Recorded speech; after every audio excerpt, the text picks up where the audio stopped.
He was absolutely fucking furious, just couldn't believe she actually had the nerve to turn him down. Her only thought was to escape, to get the hell out of there as fast as possible, but she realized with dawning horror that there was no exit. She knew that if she jumped into the raging waves, she would definitely die, while his charmed ass, by some predetermined fate, faced no threat of death at all. But after a brief moment of doubt, she decided that yeah, this was actually a better option than facing whatever awful fate he had planned for her. In her final moment, her only wish was to get at least one chance to challenge her own goddamn destiny. 6 months later, all she could think about was how badly she wanted to finally meet the main heroine. She impatiently wondered when the heroine would finally show up, because right now she was just Duke Clavin's maid named Raeliana, even though she used to be a normal 27-year-old Korean woman named Won Yuji, who got ice-guyed into this novel about half a year ago. She questioned how she knew the name of the flower of the blind beast, but then it clicked. Her employer is the male lead of the novel, Island Clavin, the Empire's greatest warrior, a legendary sword master who won every famous battle, and a man literally blessed by the heavens. He, the bearer of the famous red O'Darian eyes, had a ton of glorious titles, but now he was just called the Blind Beast. According to the plot, Island was poisoned in battle 2 years ago and gave up on life, but the antidote, a flower that bloomed for only 10 days, was growing in his garden, and the main heroine Karina was supposed to find it, heal the Duke, and make him fall so hopelessly in love he'd say she gave him back his sight and ask her to marry him. Her whole job was to let the two leads meet without interfering in the plot, because only then could she return to her own world, but the big problem was she'd only read the beginning and the end of the novel. So now she could only guess what her true role was and where she fit into the story. She remembered her entire part in the plot was to be that one nameless, maid one whom the Duke tells to get lost, and she started panicking about when Karina would finally arrive and what she was doing wrong. Since the flower had bloomed a week ago and the heroine was still a no-show. She debated whether to keep waiting, since Island would be back soon from his meeting with the Emperor, and she, his only servant, would get chewed out for leaving her blind master all alone, remembering how he had asked if she knew there were no other servants and still decided to stay. In the end, she decided she couldn't wait anymore and would go inside to find out everything for herself, and when greeted and asked what she wanted, she just said she was looking for someone. She asked if a young lady her age with silver hair and green eyes had come in, to which they replied that someone so striking wouldn't have gone unnoticed, and then guessed she was looking for a lady with golden hair and violet eyes just like hers, and she just agreed, thinking that heroes in romance novels always look exactly like that anyway. When the man asked what she'd said, she just muttered it was nothing, while another customer looked on in confusion and wondered aloud if they all looked the same, which only made things more awkward. One of the men realized she was a perfect match for a wanted poster, which described an Alicia Uther with golden hair and violet eyes and said to report her to the Hadunsha temple immediately upon capture without harming her. While a reward of 9,990 gold was offered for her capture, she just heard them wish her a good day and thought with annoyance that another day of waiting had been a complete waste. She was fuming, thinking that there were only 3 days left before the flower wilted and you couldn't even find one person in this stupid romance novel world, when suddenly someone shouted at her to slow down, making her stop with a silent, "What now?" A man grabbed her, yelling that it was definitely her, and while she demanded he let her go and asked who the hell they were, another guy just tried to calm her down and told her to be quiet. Her kidnappers assured her they wouldn't hurt her and were just going to quietly take her to a temple, but she kept screaming about what was happening and demanding they release her, to which they just told her to stop squirming.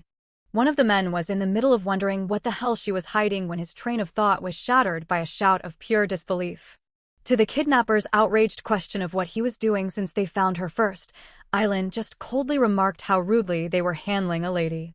The kidnappers, not believing their own eyes, were yelling about what the hell was happening here and shouting at the blind guy to get out of the way and leave the girl to them. She screamed in terror for Island to watch out, but he just stated the obvious fact that they'd just lost to a blind guy, while one of the defeated thugs could only process in total shock that he'd taken them all down with just one hand and no eyesight.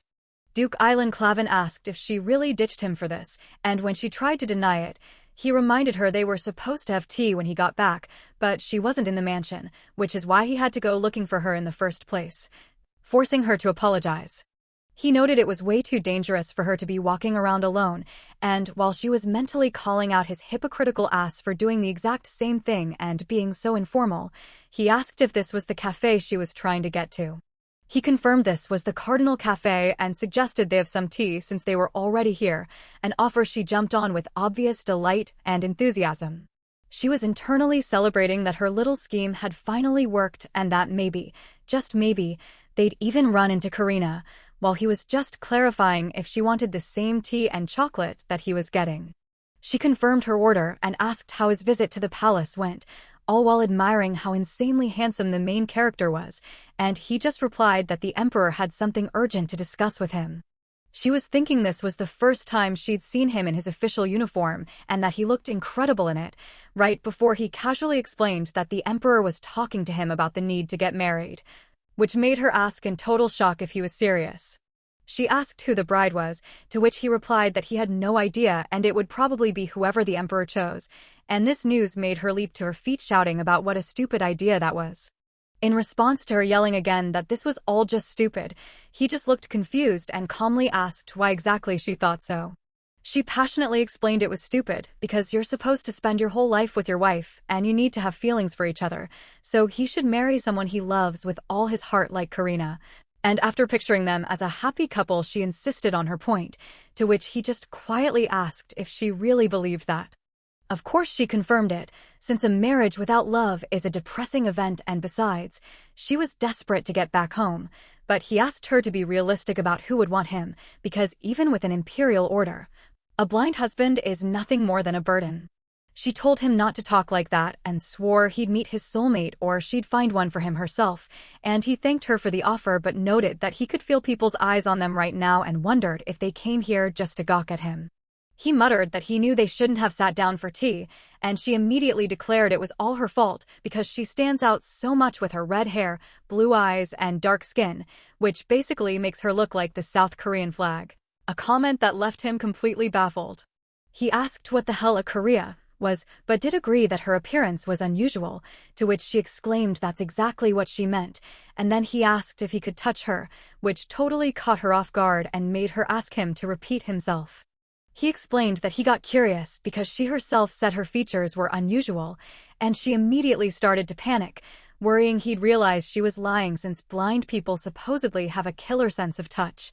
But it was hard to refuse her boss, who was probably genuinely curious and who sometimes felt like he could actually see her. She finally caved and agreed, giving him permission to touch her face, to which he just started to say that in that case, he would. He suddenly apologized, and she just told him she was right here so he shouldn't worry. She assured him that everything was fine, and he simply remarked that her skin was cold. He agreed that she was right and her facial features really were unusual, a comment that made her completely flustered. Thinking about how cute he was, she clarified if he meant the cafe when he asked what the place looked like since it was so crowded, and then she described how the tables were just like the ones in his mansion, only round. She continued her description, saying white curtains hung on every window, though they were actually far from white anymore, and added that the sun was shining brightly through blue clouds, creating a beautiful view and a wonderful atmosphere, with which he agreed. She thought about how much she'd lied today but knew she couldn't tell him the truth that this place was mostly for commoners and he might hate it, because he absolutely had to like it here since this was the spot where he was fated to meet Karina. She suddenly remembered Karina's whole backstory, a village girl whose parents died, who then gets adopted by a noble relative and moves to the capital, only to wander into the Cardinal Cafe while stressing out over her debutante ball. And this right here was where Karina was supposed to get jumped by thugs, with Island leaving his mansion for the first time since he went blind, swooping in to save her, which is how they were meant to become friends. And later, while visiting the Duke at his mansion, she was supposed to find the healing flower in his garden and save his eyesight, which is when it hit her that all of this should have happened by now since the flower was set to wilt in just over 2 days. But right in the middle of her panic, he suddenly said there was something he'd been wanting to ask her. He asked her what her name meant, and she stumbled for a second before reminding him that she supposedly has amnesia, so she'd love to know the answer to that question herself. The story behind the name Raeliana would have to wait, because her thoughts were suddenly shattered by desperate shouts for some miss to wake up and open her eyes, while she could only wonder in total confusion where the hell she was. An old man was praising the gods that she was awake, saying he'd feared the worst after seeing her covered in blood, while his companion guessed the young lady was from a noble house and asked how she was feeling, to which she just said she was fine and immediately asked to use their cell phone. The old woman had no clue what a cell was, and in that moment of confusion, her very first memory after being reborn in this world came flooding back, the absolute certainty that she could only go home if she saw the story through to its proper ending. She started her new life by immediately looking for work, but the only offer was a maid position at Duke Clavin's estate, and she knew with 100% certainty she was in that novel when they told her that without any ID, this was her only option. The hiring manager rudely demanded a name or for her to get lost, while other maids whispered that all the servants flee from the blind duke, but the pay is good, so she quickly corrected herself from Wonyu to Lorena, figuring it sounded like a typical name for a character in a cheesy romance novel. Upon arriving at the mansion, it was immediately obvious the duke was living in a state of hopeless depression, even though losing his sight shouldn't have been a huge deal for Island Clavin, since he could track targets using nothing but his instincts. But after being both poisoned and blinded, he gave up his title as the Empire's strongest knight and all his other honors, and from that moment on, he completely lost the will to live. One of the maids, stammering, told the master she'd brought his clothes, to which he replied in an icy tone to just dump them there, since all the servants ran away from him in fear as if they'd seen a monster, and none of them ever came back to his room. Everyone else ran, but not her. She just cheerfully wished Lord Island a good day, introduced herself as Lorena, his new maid, and then kept coming back again and again, for a second, third, and even fourth time, either bursting in to clean or happily announcing that his lunch was here. She warns him that the soup is still hot and she'll cool it down a bit, asking him to wait a minute before insistently telling him to open his mouth because today's lunch is a magnificent broth. She wondered if maybe it was because she was the only one who kept returning to his chambers, the only one seeing his weakness and pain every day, and then she would just smile and ask him how it was and if it tasted good. And she didn't give up despite his lack of will to live, until he finally admitted that the soup was, in fact, amazing, after which Island began to pull himself out of his depressed state step by step, practicing with a blind man's cane and even slowly walking again after 2 years in bed. 6 months after she started working at the estate, Island was finally living a more or less normal life, and she was already telling him caringly that he must be exhausted from his busy day and should rest while she brings him dinner soon. He just thought to himself that he should have known, because it was incredibly stupid of him to ever expect that Lorena would see him as a man. She suddenly broke the silence to say there was something she wanted to ask him, and then immediately questioned if he had ever been to a cafe called Cardinal. The Duke replies that he's never even heard of Cardinal, and right away asks why she's so interested, but she just says it's for no reason, it's just a very popular place. She suddenly remembers she almost forgot to grab a report from a local priest and rushes off, leaving the duchy's manager Bernard to wonder aloud about the Cardinal Cafe, noting it's where couples usually go and that it's a weird-ass place for his lordship to visit. The manager asks how his lordship even knows about the place, but Island just says he doesn't need to know, which pisses Bernard off about how the Duke doesn't give a damn about anyone's feelings, though Island simply thanks him for the information. Island cuts him off, telling him to stop talking and get to work, and while Bernard immediately agrees and tries to start on the monthly reports, the Duke is already zoned out, wondering why the hell she asked specifically about a place where lovers meet.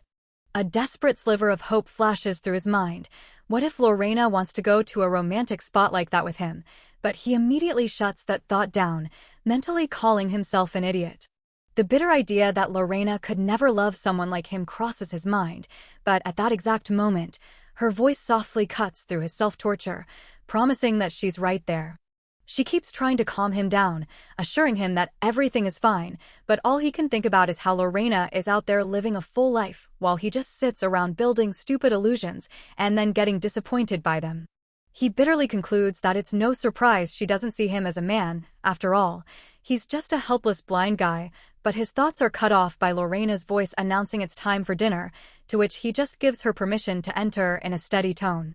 He asks what's on the menu tonight, and she playfully tells him to guess, confident he'll like it, so the Duke takes a sniff and guesses sausages with some spices, and she happily confirms that it's grilled sausages. She warns him to be careful while eating because they're still hot, but at the same time, she's thinking about how she failed to see Karina again today and how her letter, apologizing for their last weird meeting and asking her to come to the Cardinal Cafe for an important task, is still unanswered.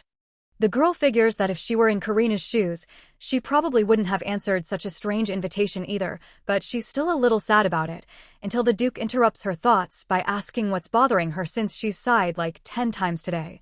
And he offers to help. She jumps, assuring him that everything's fine and apologizing for accidentally making him worry, all while thinking to herself that this is personal and she needs to stop daydreaming and making her boss concerned. She decides to drop her own worries, but immediately notices Island has been in a bad mood ever since they got back from the cafe and asks if he's upset, but instead of answering, he just asks directly if it's true she really wanted to go to that cafe, and she confirms that she did. The Duke points out that it didn't really seem like she enjoyed it much since she was constantly distracted, and the girl, shocked by his bluntness, enthusiastically explains that this is her very first time in the capital city. She explains that she just hadn't had a chance to walk around the city, so she was just looking at everything, and when he asks for her impressions, she excitedly points out the paved sidewalks, saying it's like a whole different world compared to where she used to live, and that she still remembers her rough journey here through the forest. She excitedly adds that the people here are also incredibly beautiful, claiming everyone she saw looked like they came out of a painting, after which the Duke just says, "I see," and suggests they go for a little walk, brushing off her concerns about him being tired by confidently saying he's not at all. She points out how big and bright the moon is tonight, and the Duke responds by pointing out some yellow flowers the size of her palm that only open in the moonlight and were a favorite of his mother's. The Duke agrees that the moon is indeed very bright, while she is busy scanning the area for something, and when she finally finds it, she joyfully exclaims, "There you are." She speaks to the flower, noting that it hasn't started to wilt yet, and the Duke quietly begs it to just wait a couple more days, before observing that Raeliana must really enjoy the silence. She explains that she's just enjoying the flowers in bloom because there are so many and they look amazing together, and she suggests he take a look too, but he just says he's glad she likes it since she barely gets to go anywhere because of him, which makes her blush and object that it's not like that at all. She mentally swears an oath to serve him faithfully, but he just asks what's wrong with her, pointing out that she totally ditched him to go play outside while he was gone, and Raeliana, surprised he didn't even hear her, sheepishly admits that yeah, that's what happened. She immediately and fiercely objects that it's not like that at all, begging him not to think she hates her job because she was just curious and that's it, plus she already got chewed out by Bernard for it anyway. He calms her down, repeating that he gets it, and then asks where else she'd like to go, saying she can pick anything and he'll go with her, thinking that since he can't see anyway, it's better to just rely on her choice, and when she hears this, she thoughtfully says, well, in that case. She immediately and enthusiastically suggests they go to Trappa Park, and the Duke agrees that's an excellent idea and says they'll head there tomorrow. She asks in total delight if he's for real and thanks him from the bottom of her heart, because this is just perfect. The park is on the land of the Count who adopted Karina, which means if everything goes right, their meeting could finally happen tomorrow. He suddenly says her name, admitting that he just now realized he has absolutely no experience walking with a lady, and she asks with genuine surprise if he's being serious right now. He points out that the park will probably be super crowded tomorrow and, using that as a convenient excuse, asks if she wants to maybe practice with him. He explains that he doesn't want to draw any unnecessary attention to himself, so they have to look completely natural, to which she just stammers out an agreement. And in that moment it finally clicks, and she realizes what he was actually talking about. She frantically realizes that for people walking side by side their steps need to be about the same length, concluding the rumors about Island's clumsiness weren't lies because she's like a tiny sparrow trying to keep up with a heron. But since the walk has to look natural, she's gotta figure something out. She stops Island and tells him to wait, then declares that this will be way better, because he's much taller and his steps are way longer than hers. The girl asks if this is uncomfortable for him, and he says no, in fact this is much better, so she suggests they try again because they need to get their rhythm down. She confirms with satisfaction, yep, just like that. Raeliana stammers that it's a literal mountain of food, and Bernard just says of course it is, since it's for her and a whole escort team, adding that this is a huge deal as it's only the second time his lordship has gone out in public. all while thinking about how he spent all night cooking, and another maid agrees with him, making Lorena just go, whoa. But then the Duke shows up and firmly announces that he and Lorena are going alone, which scares the living daylights out of Bernard, who squeaks and asks when he snuck up on them, but Island just says he's leaving the mansion in his care and tells him to be a good boy. The butler couldn't understand why he was giving up a chance like this, since he wanted to watch them basking in the sun too, and why was it only for Miss Lorena, to which he got an icy command to shut up. While a maid tried to calm him down by saying not to be mad, because more people would be more fun. He snapped that he didn't want any company and he didn't want a crowd of servants and guards trailing them, so she suggested they just go by different routes, because that way they could still walk around and enjoy their picnic for two. And it would also be easier to meet Karina. With a sigh, he finally gave in, deciding that fine, they could come along too. After he rushed the servants along, telling them to get going, and they confirmed they were on their way, she remarked how hot it was for a spring day and that a lot of people were out for a walk. He agreed that it was indeed getting hot and even offered to fan her, but she refused, thinking to herself that it really was an amazing day. She was just thinking that even though she'd been upset about Karina, everything was definitely going to work out now, a thought that just left him slightly confused. In a panic she thought, what the hell is that monster, and that wasps can't be this big since one sting from this beast could knock you out, while he just lazily wondered what this annoying fly was, making her beg him not to provoke it, terrified it was about to sting. At the exact moment she screamed in terror for Island to be careful, someone in the crowd shrieked in disgust, asking what that hideous thing was. She immediately apologized to Island for scaring him and started to ask if he'd been bitten, but she cut herself off mid-sentence in absolute shock. He quietly said her name, Lorena, and she immediately started apologizing, explaining she was just trying to get a wasp away from him and accidentally slipped. He quietly asked if she was okay, and she stammered for a second before quickly assuring him that, of course, she was totally fine. She furiously ordered the evil wasp to come at her, promising to defeat it and forbidding it from attacking Duke Island, all while dying of embarrassment and thinking that even though he looks like a true main character, she wants the earth to swallow her whole right now. So she quickly suggested they start eating since their manager put so much effort into the food.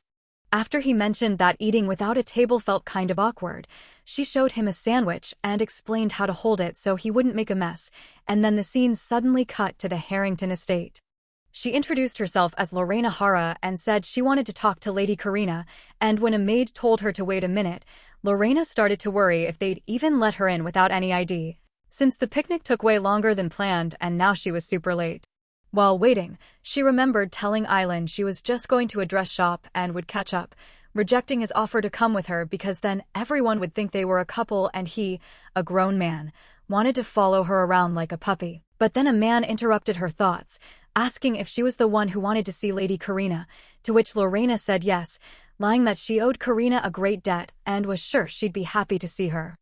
The man apologized, telling her that's impossible because Lady Karina wasn't at the mansion right now, and when she asked in surprise where she could be, he answered that she was at the Imperial Palace. Meanwhile, Karina Harrington, the adopted daughter of Count Harrington, remarked how beautiful the surroundings were, to which her companion replied that she was still more beautiful, though the girl herself thought that for His Highness, words like these meant very little. She guessed that he probably says stuff like that to all the court ladies, and he actually admitted that he used to, before asking her not to look at him like that. Crown Prince Xavier Oder Constance thought about how he used to just throw compliments around casually and never imagined he'd say them from the heart, while Karina couldn't believe this was for real, and then he gave her permission to call him by his first name. He asked if even that wasn't enough to earn her trust, but she replied that she wouldn't dare call His Highness by his name, to which he immediately asked if that meant she was refusing to obey a royal command. She finally said his name, Xavier, and he just replied that it sounds wonderful. He clarified that she could call him that whenever they were alone, which she quietly agreed to. Their conversation was interrupted by another man who cleared his throat and apologized to His Highness, and when the prince asked what was up, the man whispered something in his ear, after which the prince just said that he understood. He announced that something urgent had come up and he needed to go, and after her surprised question, he suggested they meet at the same spot tomorrow, to which she obediently agreed, once again calling him Your Highness. He sternly warned her not to call him Your Highness from now on or else he'd punish her, while she was in total shock thinking to herself that that was her first kiss. While Karina was wondering if what she felt for Xavier was true love, her adoptive father was over the moon, because the Countess, who was already happy about adopting Karina, was now on cloud nine. He happily announced that they would soon marry Karina off to a member of the royal family, and this news sent Lorena into shock as she realized he was talking about the crown prince. Lorena panicked, thinking she was totally screwed because Karina and the crown prince had fallen in love, and she couldn't understand how this was even possible since the heroine had broken the rules of the plot. And now she had no idea what to do because not only would this change the ending, but Island wouldn't be cured, and she didn't even know if he could be healed without love. Walking back to him, she agonized over how she was supposed to face him now, but he immediately called out to her, asking if she was back. Thinking speak of the devil, she confirmed that she'd arrived and then stammered, asking why he wasn't in bed yet, to which he just reminded her that she did promise she'd only be gone for a little while. She apologized, explaining that she got lost on the way back, and he first warned her to be more careful, but then softened, saying it was all right, and asked why she didn't just take a carriage. To which she replied that she needed to save money and then offered to walk him to his bedroom, and he agreed. She asked if he needed anything else, and after a little pause he asked her to read to him again, which made her guess he was having trouble sleeping again, so she asked if she should grab the same book as last time. After changing into some comfy clothes, she started reading to him about how a bunch of people gathered in some empty wasteland and the enemy forces were evenly matched, with the Palermo infantry having 11,000 warriors and 5,000 cavalry.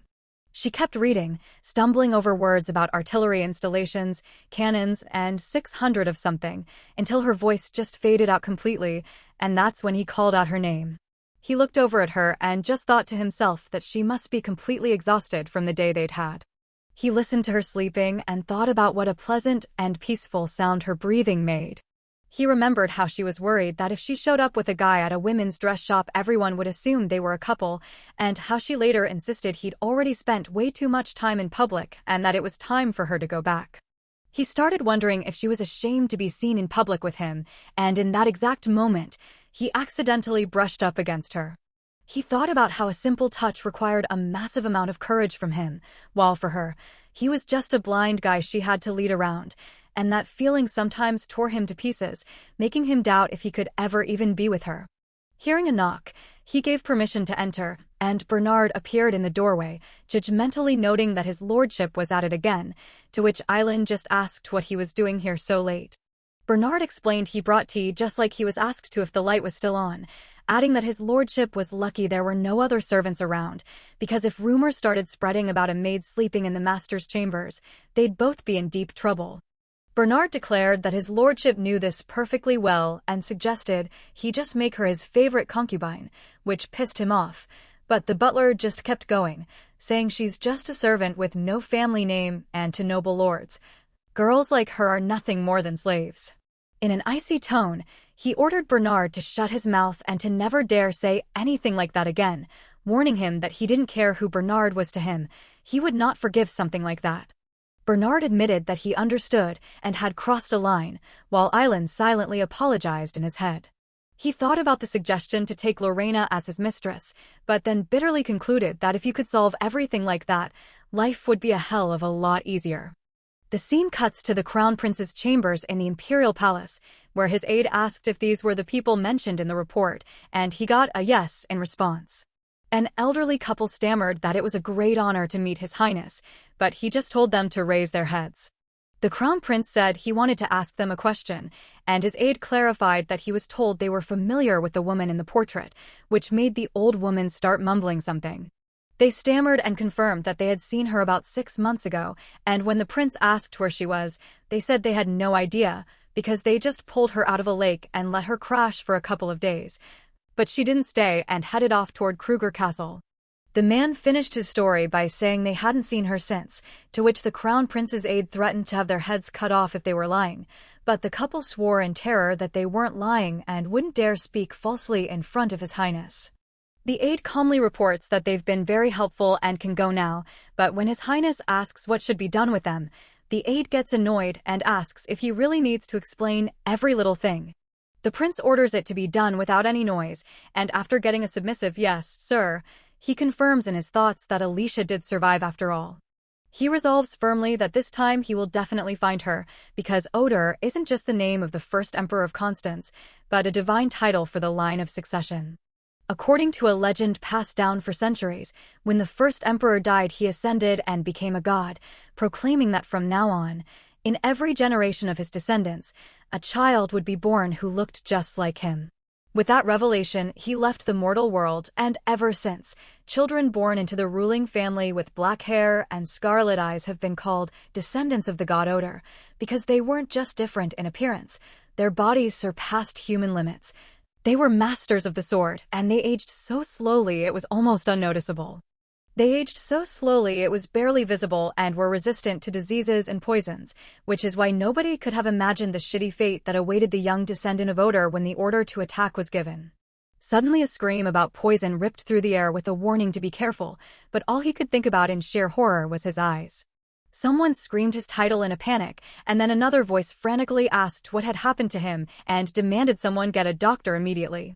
At first, he had no doubt he'd get better fast, but after trying every single medicine and folk remedy, and calling in healers, priests, and shamans, he realized that nobody could actually cure him.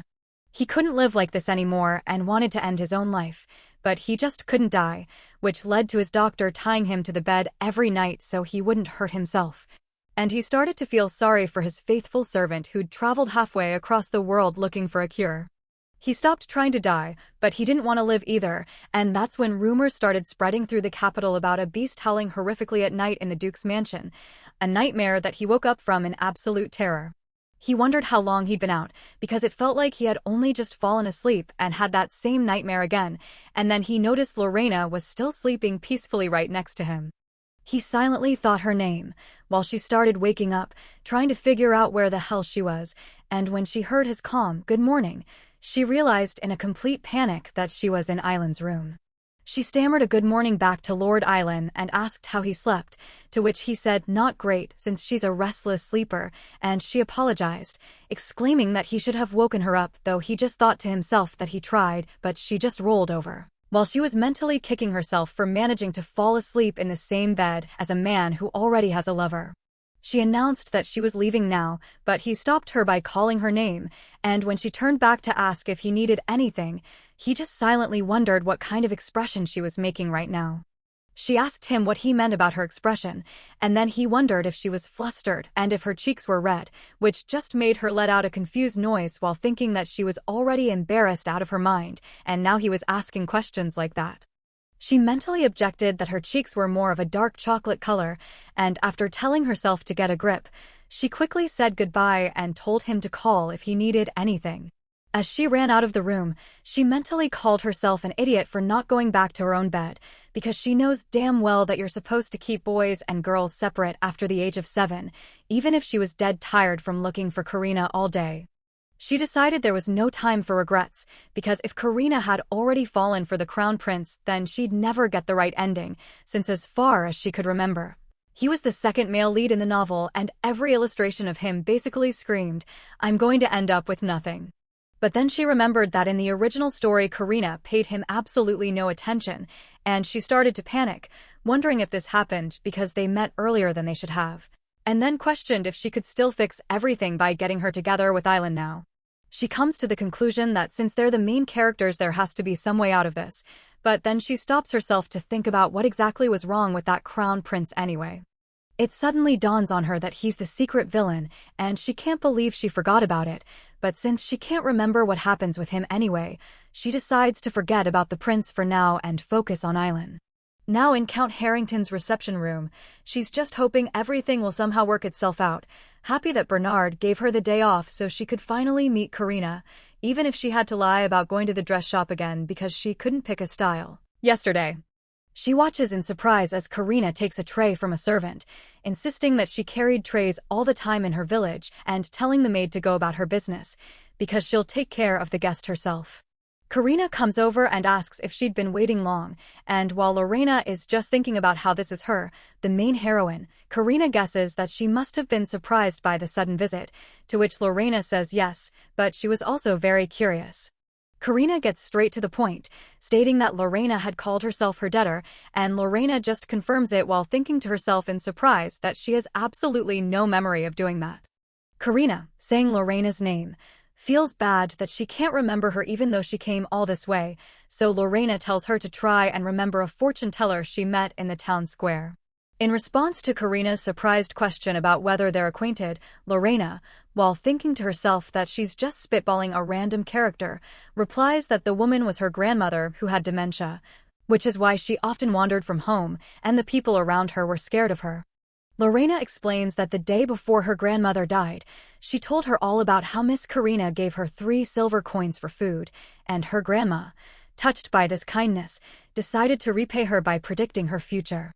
And so the fortune teller prophesied that she would have a whole new life, one where a great and passionate love with a tall, dark-haired man was waiting for her. Lorena says that thanks to Karina's kindness her grandmother passed away with a smile, and after listening to her condolences, she adds that her grandma clutched those coins to her chest until her last breath, so now, as a sign of gratitude, she wants to predict her future again. She also asks for a favor, and when Karina gives her a questioning look, she begs her to meet just one man, claiming it's a matter of life and death and that she has another chance to change someone's life. Lorena finishes her thought by comparing the situation to what happened with her grandmother, but Karina apologizes and refuses, explaining that she's engaged and a meeting like that would put her in an awkward position, which completely shocks Lorena. Karina explains that just like her grandmother predicted, her fiancé is tall and dark-haired, and while she'd love to help, the engagement is extremely important for more than just her. So she can't afford any rumors since she might be joining the royal family soon. While Karina is mentally surprised at her own honesty and Lorena is panicking that this was supposed to be a secret, Karina just admits that she's actually seeing the crown prince. Realizing she's being told the truth, Lorena asks with a tremor in her voice if she loves him, to which Karina replies with a radiant smile that yes, she loves him with all her heart. Lorena realizes this isn't some political marriage at all and that Karina is truly head over heels in love, so she can't just mess with her feelings for her own selfish reasons. Wondering what the hell she's going to do about Island now, she apologizes to Miss Karina, admitting she didn't know her situation and had asked for something totally out of line, so instead, she offers to just tell her future. She begins her prediction, mysteriously saying only that what lies ahead for her is.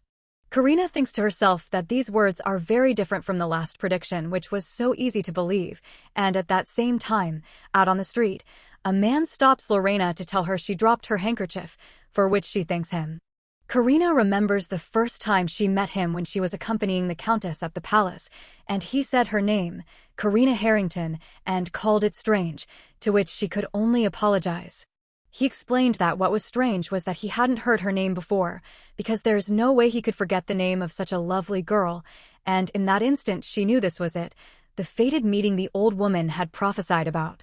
Suddenly a maid calls for Miss Karina and rushes her along, and when she asks what's wrong, the maid says the crown prince has arrived for a meeting, making Karina spin around in shock and ask His Highness why he's here. He replies that he got tired of waiting for her to visit him at the palace, and when she starts saying she would have prepared if she'd known, he reminds her that he warned her he would have to punish her for every time she addressed him by his title,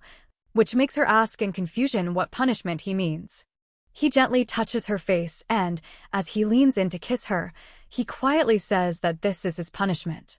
He asks with a smile if that's too cliché, while in Karina's head the old woman's prophecy continues, saying that the fruit of their love would be rejected by society at first, but not to worry, because their child would one day rule the world.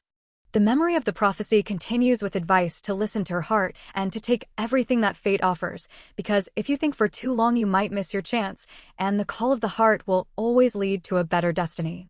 Deciding to follow the call of her heart, she tells Xavier she wants to be with him, to which he replies that after she's said something like that, he can't let her go anymore, and she becomes completely convinced that this man is her destiny. She asks him not to let her go, deciding for herself that she won't let Lorena's words confuse her, even as the prediction about two noble men in her life and the advice to not be afraid to go against fate if something feels wrong flashes in her memory. She remembers how Lorena promised that she would have everything she ever wanted, even if the crown prince had a rival, but she firmly decides she won't even glance at him and will never turn her back on her destiny. He's informed that there's no customer by the name of Lorena on their client list, and in response to his question about other dress shops nearby, they confirm that this is the only one. An icy thought flashes through his mind. Did she actually lie to him? After which he coldly thanks the staff and heads for the exit. To his companion's confused question about where she could have possibly gone, he just grimly thinks to himself that he'd fucking love to know the answer to that too. He shuts down the suggestion to search the area and decides they're heading back, because he can't shake the thought that Lorena, who came back super late last night, just took off again today after lying to his face. Her naive faith that meeting Karina would fix everything is completely shattered, since Island turned out to be exactly like he was in the novel, and she just can't understand how the hell she ended up meeting Xavier first. She starts panicking about what she's supposed to do now and immediately stops trying to calm herself down, realizing with sheer terror that at this rate, she's never getting out of this goddamn novel. Fear grips her at the thought that without Karina, Island will stay blind for the rest of his life since the antidote flower is going to wilt tomorrow, which leads her to the horrifying conclusion that she'll have to use it herself, even though she has no clue how to do it. She realizes with total annoyance that she should have asked Karina how to use the damn thing, but instead she was just busy dropping hints about Island. As if to mock her already shitty mood, it starts pouring rain, but she notices the mansion is already close and decides she just needs to make a run for it. Her sprint comes to a dead stop when she sees, to her amazement, Lord Island standing right in front of her, and she immediately rushes over to him asking what the hell he's doing out here in this weather without an umbrella because he's going to catch a cold. With a tremor in his voice, he calls out to Lorena, demanding to know where she's been all day, but all he gets in response are her apologies for being soaked to the bone and catching the sniffles. Shivering, she tells him to go on with what he was trying to say since she interrupted him, but in response, he just silently hangs his head. Suddenly, he scoops her up into his arms, and in her complete and utter shock, all she can manage to ask is what he's doing. She desperately protests, assuring Lord Island she can walk on her own, and in a fit of frustration demands he admit he's not actually blind, but he just ignores her words and orders her to go take a bath. She tries to stop him in her confusion, but he just snaps that she needs to get warm, and only then does it dawn on her that this is the Duke's actual bathroom. She soaks in the luxurious bath, enjoying the moment and thinking how amazing this is since she won't get another chance like this anytime soon, although she's worried because Island seemed upset and she wonders if something happened while she was out. But the relaxation fades away, replaced by the anxious question of what the hell she's supposed to do now, because it feels like Island is relying on her way too much, and she can't stand the thought of him staying blind, especially without Karina. She bitterly thinks that, even though it's not the main problem for someone who can't even get back to her own world, she feels like the most miserable person right now, and as if that's not enough, she thinks she's starting to like Island way too much, which just makes everything even more complicated. Meanwhile, a shocked Bernard jumps on his master with questions, asking where he's been and if he was really walking around in that insane downpour, but the Duke just calmly replies that he had his reasons. Bernard doesn't let up and demands to know what kind of reasons could be so important, because his lordship could get sick and he's really worried, but Island suddenly asks if he can use Bernard's bathroom, and after a confused why, the assistant figures it out himself. His master gave his own bathroom to Miss Lorena. In response to Bernard's stuttering address, his lordship just asks for forgiveness, which makes the poor assistant think that at this rate, he's definitely going to go insane. The assistant can only look at the mansion from a distance and wonder what on earth his master is thinking, and then the next morning, Lorena announces at the door that she's brought breakfast for Lord Island. She's pushed along by the anxious thought that today is the very day the flower is supposed to wilt, and she thinks with determination that she absolutely has to find a solution before the day is over. She notices that he looks tired and didn't sleep well, and after he replies that he was just thinking too much and couldn't fall asleep, she immediately asks if something is bothering him, but instead of answering he asks if he can ask her for something. She enthusiastically assures him that of course, she'll help with absolutely anything she can, after which he pauses for a moment before asking a very direct question: what does she think of him? She asks in surprise if he really wants to know what she thinks about him, to which he just calmly replies that yes, he does. Deciding that he wants the truth, she starts laying on the flattery, calling him an excellent employer and a model of compassion, and says that working for him is a great honor and his courage inspires nothing but admiration, until he sharply cuts her off with the word enough. He awkwardly corrects her, saying that's not what he meant, and asks her to tell him what she thinks of him as a person, which immediately makes her feel like she's in one of those painful situations where your boss asks you to be totally honest. So then she starts speaking for real, assuring Lord Island that he's an incredible and wonderful person, because as the saying goes, people who have spent their whole lives above everyone else have an especially hard time dealing with any kind of suffering. But according to her, Lord Island carries his burden with honor and his head held high, and that's why she thinks he's amazing and deserves the most sincere admiration, after which she cheerfully announces that now they can finally get to breakfast. He says he'd like to ask just one more question, and after getting her happy agreement, he starts to ask if he could find out. He just straight up asks her where she went yesterday, to which she replies that she found out about a possible way to get his sight back and decided to go learn more about it. He apologizes for laughing but regretfully informs her that a method like that simply doesn't exist, while she thinks to herself that she knew he would say that, which is exactly why she didn't want to tell him, since even His Highness the Emperor had tried to cure him without any success. He asks with interest if she ended up finding a cure, and after her uncertain answer of almost, he immediately asks for a clarification on what almost means. She explains that according to some rumors, she learned about a rare plant whose potion can cure any illness, and hearing the word potion, he remembers they already tried to cure him with those, so there must be some recipes lying around somewhere. And he advises her to go ask Bernard. She warns him that even if she drinks a potion from a new recipe, he shouldn't get his hopes up, but he just replies that he'd drink anything that came from her hands and takes her palm, making her call out to him. She passionately swears to him that his sight will absolutely come back, and she promises that she will do everything in her power to make it happen. He gently thanks her for her concern and suggests they hurry up and finish breakfast, since he has things to do today, which makes her ask if he's planning on going into the city again. He confirms that he wants to go to the tailor, and when she asks in surprise if he's changing his wardrobe, he says no, it's for her, because she never actually went to that dress shop and bought herself any new clothes.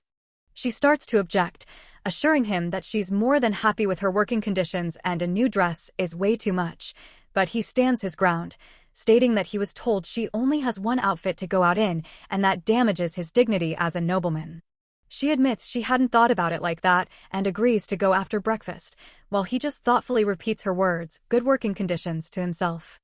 Upon arriving at a shop called The Rebel, they're greeted by the owner, Emily, who welcomes his lordship and thanks him for his visit. He announces his desire to order several dresses for the lady, sparking a protest from her that one is more than enough since this place is known for its insane prices and she can't afford it. But he counters that any clothes provided by an employer have to be returned after termination. While Lorena is panicking that everything here is still way too expensive and the owner is asking the miss to come with her, Island specifies that she'll need 5 outfits for each season, and as they bicker, the owner suggests they start by showing them some material.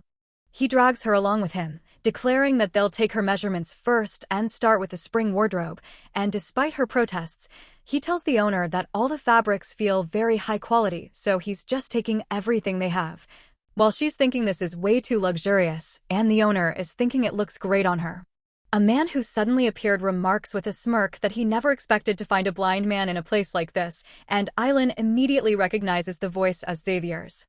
Xavier snidely asks what Island is doing here, saying he had no idea he ever left the mansion with eyes like that, to which Island coldly replies that with such a narrow worldview, it's not surprising there's a lot he doesn't know. Xavier furiously asks what he just said, and the noise attracts Lorena's attention, who anxiously wants to know what's happening. The shop owner asks her to just wait here while she checks on it, and upon entering the main hall, she greets the guest as none other than Your Highness, the Crown Prince. The owner apologizes, explaining she was busy with a client who arrived earlier, and Xavier finds this very curious, sarcastically wondering to himself if the blind beast can even distinguish between different clothes. He thought that maybe it would be better for his cousin to just chill at his mansion, to which the guy just smiled and noted that he was very worried for him, because God forbid his problems don't just stop at losing his sight. His Highness coldly recommended that his cousin should worry about his own out-of-control behavior, which would cause way more problems, after which his subordinate immediately got indignant, asking how he even dares to talk to the prince like that. The cousin cut his subordinate off, telling him to shut up because even though his Highness is blind, the guy is still no match for him, but he did admit that he was surprised. The cousin started wondering why the prince, who had never shown any interest in women before, was suddenly in a women's dress shop, and if maybe he'd gotten himself a lover, to which his Highness just snapped that it was none of his damn business. The cousin said with a smile that words like that hurt his heart and that if his Highness loves her, then she'll soon be part of their family, while the girl in the other room was in despair, unable to believe this was happening and complaining that she can't even change her clothes without getting into trouble. The cousin kindly offered his dear cousin some help with the selection, just in case, while the girl was thinking in sheer horror, is he actually planning on coming in here? The cousin suggested that maybe she was just a gold digger hunting for a rich inheritance, to which the girl in a panic could only scream no in her head. Having been stopped in his tracks, the cousin could only mutter in complete amazement how that was even possible, since his Highness is blind.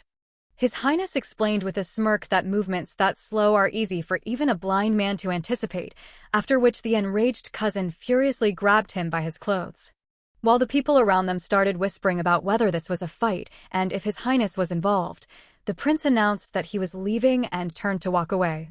While one of the staff members insisted that a man as blind as a bat needed help choosing clothes, the cousin shot back with a smirk that your choice of outfit doesn't depend on your eyesight, especially when you have unlimited funds, and that it's never too late to earn a living. As a parting shot, the subordinate promised to drop by next time, while the cousin advised his Highness to take care of himself. After a short silence in the carriage, her companion asked what that bastard even wanted, to which she replied that if by bastard he means his Highness the Crown Prince, then she's not going to argue with him. The girl was shaking with anger and couldn't understand why that guy thought Island was beneath him, other than the fact that he's the Emperor's son, and her companion added that that dude is nothing compared to their great duke, since back in the day nobody even paid attention to him in his own home. Her companion fumed that the coward used to be too scared to even talk to their master, while she called him a psycho for how he treated the Duke now, but then the Duke himself told them to stop their conversation. In response to the Duke's question about what they were discussing, the girl's companion quickly lied that they were just talking about potion recipes, and that he had just found out about the cure that Miss Lorena had discovered.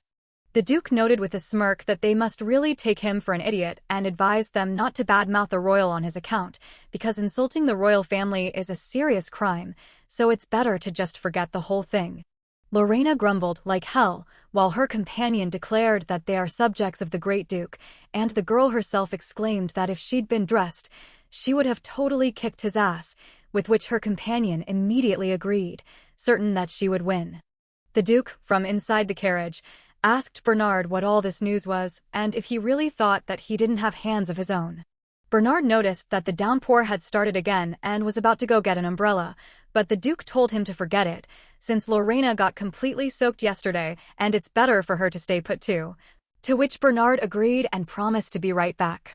The Duke remarked that yesterday's rain had returned with a vengeance today, but Lorena just said with concern that Lord Island didn't look so good and asked if he was all right. He reassured her that everything was fine and, leaning on her shoulder, suggested that the floor must be wet because of the rain.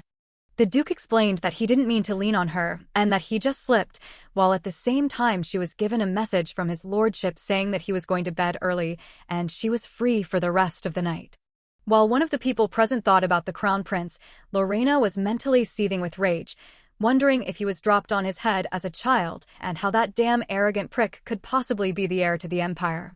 She was pissed that she never could have imagined the second male lead of the novel would turn out to be such a degenerate and regretted not wrapping a curtain around herself to go beat the crap out of him, when suddenly her anger that he had dared to insult Island made her stop and think for a second. She called herself an idiot because she almost forgot the most important thing, that she's actually incredibly lucky, because the flower that usually wilts in the rain has held on this whole time as if it were waiting just for her. She remembered something like that being mentioned in the novel and started to worry she might be too late, because if it rained yesterday and it's still pouring today, then the flower must be having a really hard time.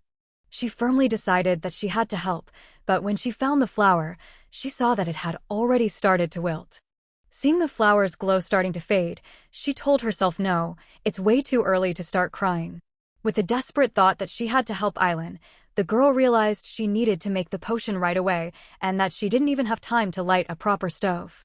Realizing the cook had gone home and there was no one to ask for help and that the only fire burning at this time of night was in one specific room, she burst in on Lord Aileen with apologies and an announcement of urgent business, making him ask in surprise if that was Raeliana.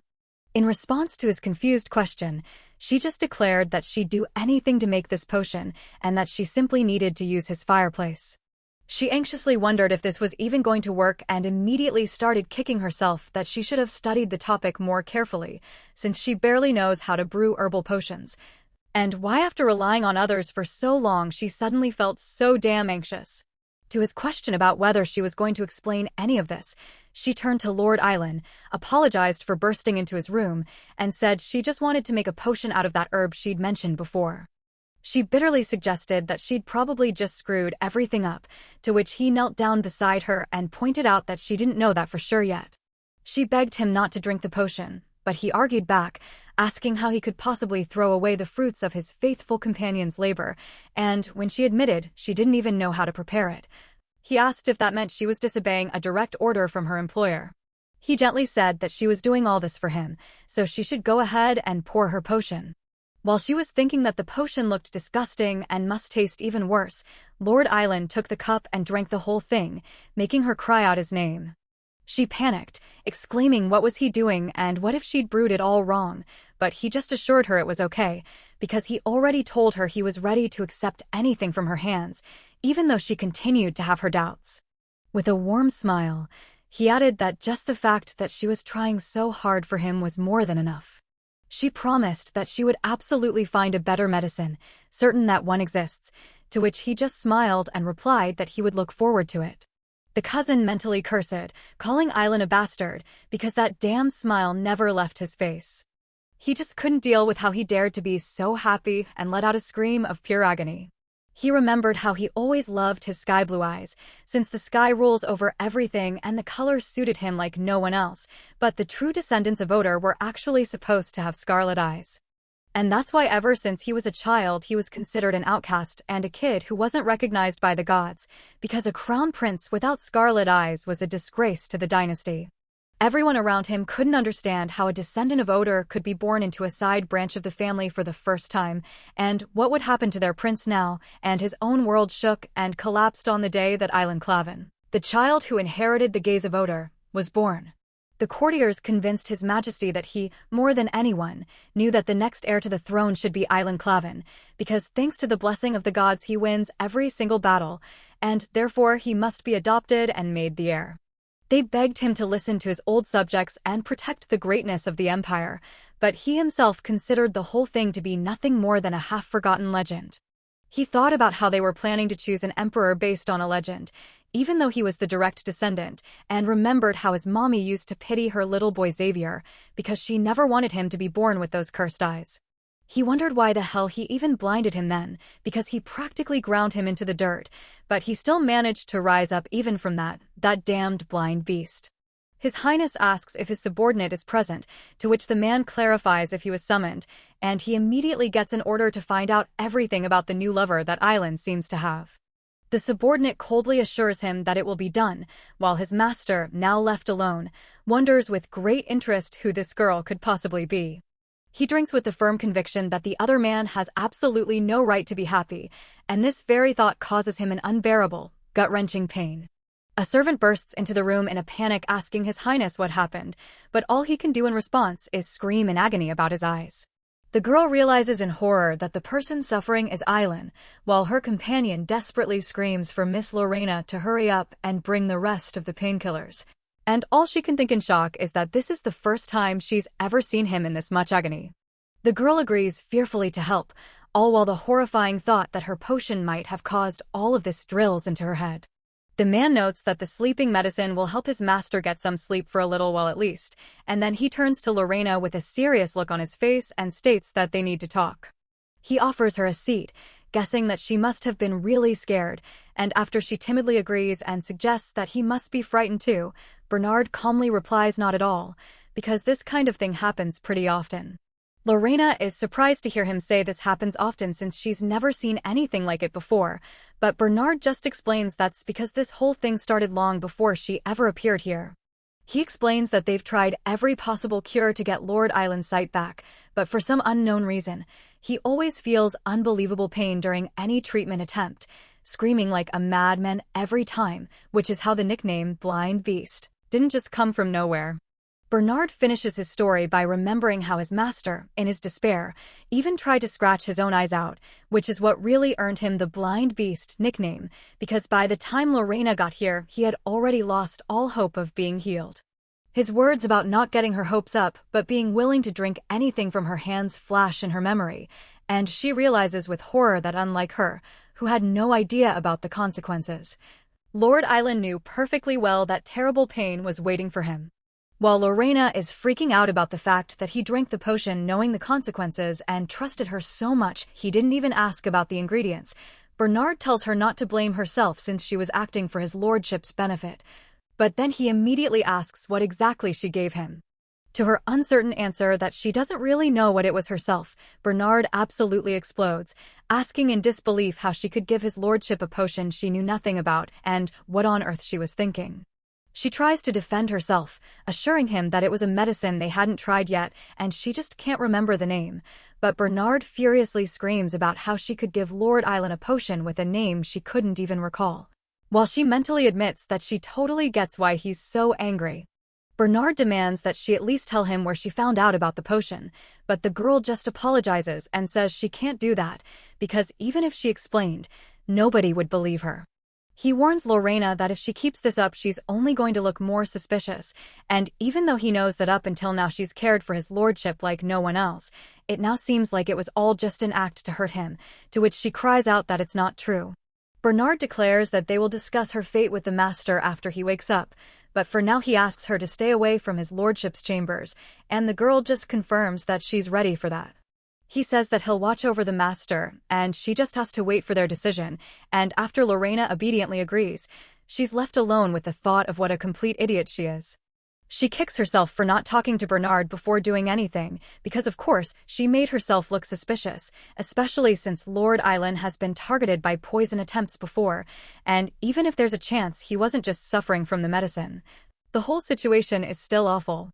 Wandering aimlessly through the corridors, she ends up at Island's room out of pure habit and decides she can't just leave things like this, because since she's here anyway, she should at least apologize like a decent human being, no matter how long it's been since the butler chewed her out. Full of determination to apologize for the horrible pain she caused him and mentally asking Bernard for forgiveness for disobeying, she asks Lord Island if he's feeling any better, to which he first asks who's there and then recognizes her. He asks why she's just standing by the door, and the girl replies that it's better if she doesn't come in since she's under suspicion, and he immediately guesses that this is Bernard's handiwork, while she herself admits in her head that she would have done the same thing if she were in his shoes. She finally decides to apologize, saying she really wanted to and she couldn't imagine how much it would hurt him, but he just says she has nothing to be sorry for, and when she tries to argue, he admits that honestly, he thought she would run away, but she stayed. The surprised girl asks why he would think that, and he just replies that everyone before her did exactly that, to which she firmly promises that she isn't going to run away anywhere, and he just thinks to himself that he really wants to believe that. She confidently declares that he will definitely be able to see again, but privately she's just complaining that if only she were the main heroine, everything would have gone smoothly and the plot wouldn't have become such a tangled mess. He promises that if his sight comes back because of her potion, he will make her the official lady of this estate, to which the flustered girl replies that it's already an honor just to serve him, and she never wanted a position like that, though he immediately tries to argue that that's not what he's talking about at all.